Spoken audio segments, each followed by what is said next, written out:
মহাকুম্ভের স্মৃতি আর অবিস্মরণীয় অভিজ্ঞতার ভান্ডার ঝুলিতে ভরে নিলাম। যতটা বুঝেছি, তীর্থ মানুষকে বহু কিছু শেখায়, সবচেয়ে বেশি মানুষকে মুক্ত করে। পৃথিবীর বৈচিত্র্যের কাছে আমরা কতখানি তুচ্ছ। 30শে জানুয়ারি ভোর 4টের সময় উঠে সব গোছগাছ সেরে পরিবারের সবাইকে বিদায় জানিয়ে রওনা দিয়েছিলাম প্রয়াগের উদ্দেশ্যে। ইচ্ছে ছিল মহাকুম্ভে গিয়ে অমৃত স্নান করব। যেহেতু পুরো ১৪৪ বছর পরে এই মহাকুম্ভ আমরা পেয়েছি, আর সবথেকে সৌভাগ্যের ব্যাপার হলো যে আমাদের সময় এই মহাকুম্ভটা হচ্ছে, তো কোনোভাবেই আমি এটাকে মিস করতে চাইছিলাম না। আর তার সাথে বড় ব্যাপার, আমার নেক্সট জেনারেশন মানে আমার মেয়েরাও কখনো এই সুযোগটা আর পেত না। তাই ওদেরকেও সাথে করে নিয়ে যাওয়ার একটা বড়ই ইচ্ছে ছিল। যদিও তখন পরিস্থিতি খুবই খারাপ ছিল, অনেকেই বারণ করছিল, তবে আমার মহাদেবের উপরে তো আমার অটুট আস্থা ছিল। তাই আর কোনো কিছু সাজ-পাজ ভাবিনি, কারো কোনো কথায় কান দিইনি, ওদেরকেও সাথে নিয়ে বেরিয়ে পড়েছিলাম। আমাদের এই জার্নির আরো ৩ জন সঙ্গী ছিল। সে হলো আমার মেজদা, মেজো বৌদি এবং আমার দাদার ছেলে। সত্যি বলতে কি, মেজদা না থাকলে আমাদের এই জার্নিটা এত স্মুথলি হতো না। মেজদা অনেক গাইড করেছে এবং সব রকম সুযোগ সুবিধা আমাদেরকে দেওয়ার চেষ্টা করেছে। তো তোমরা যারা আগামীতে মহাকুম্ভে যেতে চাইছো বা যাওয়ার কথা ভাবছো, তাদের জন্য আমার অভিজ্ঞতা থেকে কয়েকটা জরুরি কথা শেয়ার করছি। মহাকুম্ভে যাওয়ার কিন্তু অনেক পথ রয়েছে, অনেকগুলো স্টেশনও রয়েছে। আমরা গিয়ে নেমেছিলাম প্রয়াগরাজ স্টেশনে এবং পূর্বা এক্সপ্রেস করে হাওড়া থেকে প্রয়াগরাজের জন্য আমরা রওনা দিয়েছিলাম। এবং যেখানে আমাদের রাতে থাকবার জন্য হোটেলটা নেওয়া হয়েছিল, সেটার লোকেশনটা ছিল জর্জ টাউন থানা। স্টেশন থেকে প্রায় ২.৫-৩ কিলোমিটার দূর মতো হবে এবং হোটেল থেকে আবার মেলার দূরত্ব ছিল ২.৫ কিলোমিটার মতো, যেটা সহজে হেঁটে চলে যাওয়া যায়, খুব একটা কষ্ট কিন্তু হয় না। তো মেলায় যাওয়া এবং আসা এবং পুরো মেলাটা ঘোরা নিয়ে অন্ততপক্ষে ১১ থেকে ১২ কিলোমিটার হাঁটার জন্য মনের জোর কিন্তু রাখতেই হবে। তবে প্রবীণদের জন্য ঠেলাগাড়ির সুবিধা রয়েছে, তাদেরকে নিয়ে গেলে এই সুযোগটা আপনারা অন্তত পেতে পারেন। আরও একটা ভীষণই ইম্পর্টেন্ট কথা, জায়গাটা কিন্তু একেবারেই জনসমুদ্র। তাই যতটা পারবেন ভিড় এড়িয়ে চলবেন। সাথে ছোট্ট বাচ্চা থাকলে কাগজে নাম, ঠিকানা ও ফোন নাম্বার লিখে তার পকেটে রেখে দিতে পারেন। সাথে এটাও বলে দেবেন, কোনোভাবে যদি কোনো রকম সমস্যা হয়, এখানে কিন্তু অনেক পুলিশ প্রশাসনের ব্যবস্থা রয়েছে। সোজা যেন তাদের কাছে চলে গিয়ে কাগজটা দেখিয়ে দেয়। আশা করছি কোনো অসুবিধায় পড়ার কোনো কারণ থাকবে না। আর যারা বাই রোড আসছেন বা আসার কথা ভাবছেন, তাদের জন্য কয়েকটা কথা বলে রাখি। তারা আসতে কিন্তু ২ দিন এবং ফিরতে ২ দিন জ্যামে আটকে থাকতে পারেন। তাই জন্য পর্যাপ্ত জল, শুকনো খাওয়ার সাথে নিয়ে বেরোবেন। জানেন তো, আমরাও না প্রয়াগ থেকে অযোধ্যা যাওয়ার সময় এইভাবে জ্যামে আটকে পড়েছিলাম। তবে সেখানে দেখেছিলাম কিছু কিছু জায়গায় অনেক স্বেচ্ছাসেবী সংগঠনগুলো জল, খিচুড়ি, ভাত, বিস্কুট ইত্যাদি পৌঁছে দেওয়ার না আপ্রাণ চেষ্টা করছিল। অমৃত স্নান করবার জন্য ২টি ঘাট রয়েছে, একটা হলো সঙ্গম ঘাট, অন্যটি হলো ত্রিবেণী সঙ্গম ঘাট। সঙ্গম ঘাটগুলি একেবারেই নদীর পাড়ের সাথে, চাইলে আপনারা সেখানেও পুণ্য স্নান করতে পারেন। তবে যদি কারো একেবারেই ত্রিবেণী সঙ্গমে যাওয়ার অনেক ইচ্ছা থেকে থাকে, তার জন্য কিন্তু আলাদা করে কয়েকটা ঘাট রাখা রয়েছে। আগে সঙ্গম ঘাটগুলো থেকেই এই নৌকা বা ফেরি পাওয়া যেত। কিন্তু ২৯ তারিখে যে দুর্ঘটনাটা ঘটেছিল, তারপর থেকে সেগুলো বন্ধ করে দেওয়া হয়েছে। তো আমরা যেখান থেকে গেছিলাম, আমরা মেইনলি গেছিলাম যে অশোকের কেল্লাটা রয়েছে সেইখানটা, সেই ঘাটের কাছেই। তো সেখানে গিয়ে জানতে পারলাম এখান থেকে এখন ফেরি বন্ধ রয়েছে। আমাদেরকে কেল্লার অপোজিট সাইডে যেতে হবে, যেখানে ছিল সরস্বতী ঘাট। ৩০ তারিখে তো রাতেই আমরা প্রয়াগ পৌঁছে গেছিলাম। তো ৩১ তারিখে একেবারেই ভোর ৬টার সময় উঠে মেলার দিকে চলে গেছিলাম। ভেবেছিলাম একেবারেই সকাল সকাল স্নান সেরে বেরিয়ে আসবো। কিন্তু মেলায় গিয়ে তো দেখি পরিস্থিতি খুব খারাপ। চারিদিকে পুরো অন্ধকার, মেঘ, ধোঁয়া। মনে হচ্ছিল যে দার্জিলিং চলে এসেছি। একদম পাহাড়ে চলে এসেছি, এরকমই একটা ফিলিংস হচ্ছিল। তো সবার মাঝে একই সাথে আমরা হাঁটা শুরু করলাম এবং মেলায় গিয়ে পৌঁছালাম। এখানে অনেক সাধু সন্ন্যাসীদের দেখা সাক্ষাৎ হলো এবং সত্যি কথা বলতে মেলায় গিয়ে ভীষণ ভালো লাগছিল।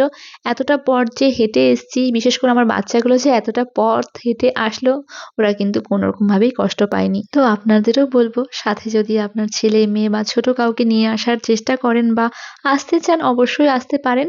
তবে সেক্ষেত্রে যতটা পারবেন সকাল সকাল স্নানটা সারবার চেষ্টা করবেন। ওই সময় কিন্তু ভিড়টা একটু কম থাকে, মানে বেশ খানিকটাই কম থাকে। তো যার জন্য আমাদের একটু অসুবিধাটা কমই হয়েছিল। এখানে আরো কয়েকটা কথা বলব, বলবো বাড়ি থেকে বেরোনোর সময় কিন্তু যতটা পারবেন লাগেজ কম করবার চেষ্টা করবেন। তবে যেহেতু শীতকাল কিছু তো জামাকাপড় আনতেই হয়, সেক্ষেত্রে হোমস্টেতে বা যেখানে আপনারা টেন্টে রয়েছেন সেখানে বাকি জামাকাপড়গুলো রেখে স্নান করার অন্তত একটা জামাকাপড় নিয়েই বেরোবেন। সবার সাথে তাল মিলিয়ে হাঁটতে, হাঁটতে কখন যে সঙ্গম ঘাটের কাছে চলে এসেছিলাম বুঝতেই পারিনি। তবে এখানে এসে না মনটা বেশ খানিকটা খারাপ হয়ে গেছিল যে এখান থেকে ত্রিবেণী সঙ্গম যাওয়ার ফেরিটা এখন বন্ধ রয়েছে। তো তাতাইও এখানে বায়না করছিল আমি আর হাঁটতে পারছি না, তাই ওর বাবা না আবার ওকে একটু কাঁধে নিয়ে নিল। তবে খুব বেশি একটা জ্বালাতন করেনি। এর মাঝে আবার আমরা একটু আখের রস খেয়ে নিলাম। কারণ হাঁটতে, হাঁটতে সত্যিই অনেকটা গলা শুকিয়ে গেছিল এবং ইচ্ছে ছিল যে স্নান করার আগে অন্য কিছু খাবো না। কোনো ভারী খাবার ভাত জাতীয় কিছু খাবো না। তাই একটু আখের রস খেয়েই আবার হাঁটা শুরু করলাম। এবং এখান থেকে আমরা সঙ্গম ঘাট থেকে চলে গেছিলাম একদম সরস্বতী ঘাটে। যেখানে যেতে গিয়ে আমাদের পায়ের অবস্থা কিন্তু খুব খারাপ হয়ে গেছিল। কারণ সঙ্গম ঘাট থেকে সরস্বতী ঘাটের দূরত্ব প্রায় ৪ কিলোমিটার। তো অনেকখানি হেঁটে ফেলেছিলাম এবং এখানে এসে দেখতে পেলাম ত্রিবেণী সঙ্গমে যাওয়ার জন্য এখানেও আবার দুটো ঘাট রয়েছে। একটা ভিআইপি ঘাট এবং একটা সাধারণ মানুষদের জন্য। সরস্বতী ঘাট থেকে ত্রিবেণী সঙ্গমে যাওয়ার জন্য নৌকা পাওয়া গেলেও এখানে কিন্তু অনেকটাই আপনাকে লাইনে দাঁড়াতে হবে। তাই কিন্তু অনেকটাই পেশেন্স আপনাকে রাখতে হবে। আর একটা নৌকায় ১০ জন মতো লোক ওরা নেয়, এর বেশি নেয় না এবং প্রতিজনের মাথা পিছু ৫০০, ৬০০ যার থেকে যেমন নিতে পারে সেরকমভাবেই নেয়। আমাদের অনেকটাই সস্তা হয়ে গেছিল, ৳৩০০ করে মতো পড়েছিল কারণ উনি ভীষণ ভালো ছিল। পরেও যারা গেছে অনেকের থেকে শুনলাম ১০০০, ১২০০, ১৫০০ যার থেকে যেরকম পেরেছে নিয়েছে। ঘাট থেকে ত্রিবেণী সঙ্গম যেতে প্রায় ৩০ মিনিট মতো সময় লাগে এবং এই সময়টা যে আমরা কিভাবে পার করে ফেলেছিলাম বুঝতেই পারিনি। কারণ এত সুন্দর নদীর জল, তার মধ্যে সাইবেরিয়ান পাখিদের এত সুন্দর একটা মনোরম পরিবেশ, ভীষণ ভালো লাগছিল। আর এই পাখিগুলো জানেন তো কিভাবে যে ভুজিয়া খাচ্ছিল এটা বলার মতো না। এখানে আবার অনেকেই দেখলাম নৌকা করে ভুজিয়ার প্যাকেট বিক্রি করছিল, যেখান থেকে সবাই ভুজিয়া কিনে এই পাখিগুলোকে খাওয়াচ্ছিল। আমরাও একটা ভুজিয়ার প্যাকেট কিনে নিয়েছিলাম এবং পাখিগুলোকে দেওয়ার সাথে, সাথে দেখতে পাচ্ছেন তো কিভাবে হামলে পড়ল। বেশ ভালোই লাগছিল দেখতে। এই করেই আমাদের সময়টা কখন বের হয়ে গেছিল বুঝতেই পারিনি। সেই সকাল ৬টার সময় বেরিয়েছিলাম স্নান করার উদ্দেশ্যে এবং তখন থেকে প্রায় ১১টা বেজে গেছিল আমাদের ত্রিবেণী সঙ্গম আসতে, আসতে। বললে বিশ্বাস করবেন কিনা জানি না। ত্রিবেণী সঙ্গমে এসে এই সঙ্গমের জলে পা দেওয়া মাত্রই আমার যত ক্লান্তি, শুধু আমার নয় আমাদের সবার যত ক্লান্তি, যত অস্বস্তি ছিল মনের মধ্যে সবকিছু কিন্তু ধুয়ে মুছে গেছিল।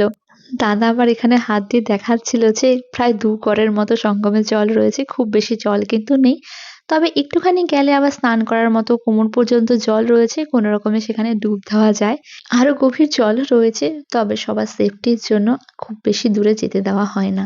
ত্রিবেণী সঙ্গমে আসলে আপনারা চাইলে পূর্বপুরুষদের নামে পুজো দিতে পারবেন বা তর্পণও করতে পারবেন। সব রকম ব্যবস্থাই ছিল দেখলাম। তবে আমাদের শুধুমাত্র স্নান করবারই ইচ্ছে ছিল।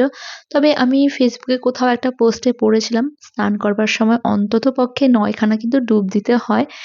তো আমরাও ৯ খানা ডুব দিয়েছিলাম। সবাই ৯ খানা করে ডুব দিয়েছিলাম এবং ডুব দেওয়ার সাথে সত্যি মন থেকে শরীর সবকিছু যেন কেমন একটা হালকা হয়ে গেছিল। ভীষণ ভালো লাগছিল। সকালবেলার ওই ওয়েদার দেখে তো আমি শুধুই ভাবছিলাম কি করে স্নান করব, বাচ্চাগুলো কিভাবে স্নান করবে। কিন্তু ওইখানে গিয়ে পৌঁছে বুঝতে পারলাম জল খুব একটা বেশি ঠান্ডা ছিল না। অনেক শান্তিতেই স্নান করেছিলাম। এবারে অনেকে আমাকে জিজ্ঞাসা করেছিলেন স্নান করার পরে কি জামাকাপড় চেঞ্জ করার জন্য যথেষ্ট জায়গা এখানে রয়েছে কিনা? সব জায়গায় রয়েছে, সরকারি ব্যবস্থাও রয়েছে। তবে আপনারা যেই ফেরি করে এখানে আসছেন, ওনারাও আলাদা করে ব্যবস্থা করে রেখেছে। সেখানেও আপনারা চেঞ্জ করতে পারেন। তবে সেখানে আবার একটু চার্জ নেওয়া হয়। আমার কোথাও যেন মনে হলো চার্জ নেওয়াটা স্বাভাবিক। কারণ একটা ফ্যামিলির আসতে যেতে, স্নান করতে সব মিলিয়ে প্রায় ৩ ঘন্টা মতো সময় লেগে যায়।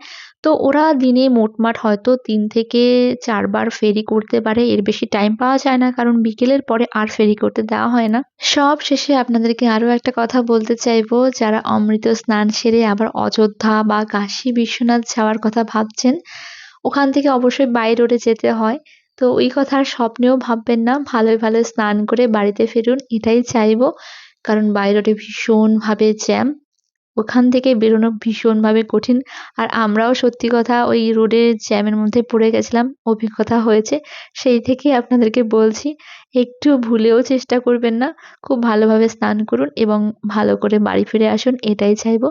তো আজকের ব্লগটা আমি এখানেই শেষ করছি। আশা করছি ইনফরমেশনগুলো আপনাদের জন্য অনেক হেল্পফুল হবে। আর যদি ভিডিওটা ভালো লেগে থাকে তাহলে অবশ্যই একটা লাইক এবং কমেন্ট করে যাবেন এবং পসিবল হলে শেয়ারও করে দেবেন।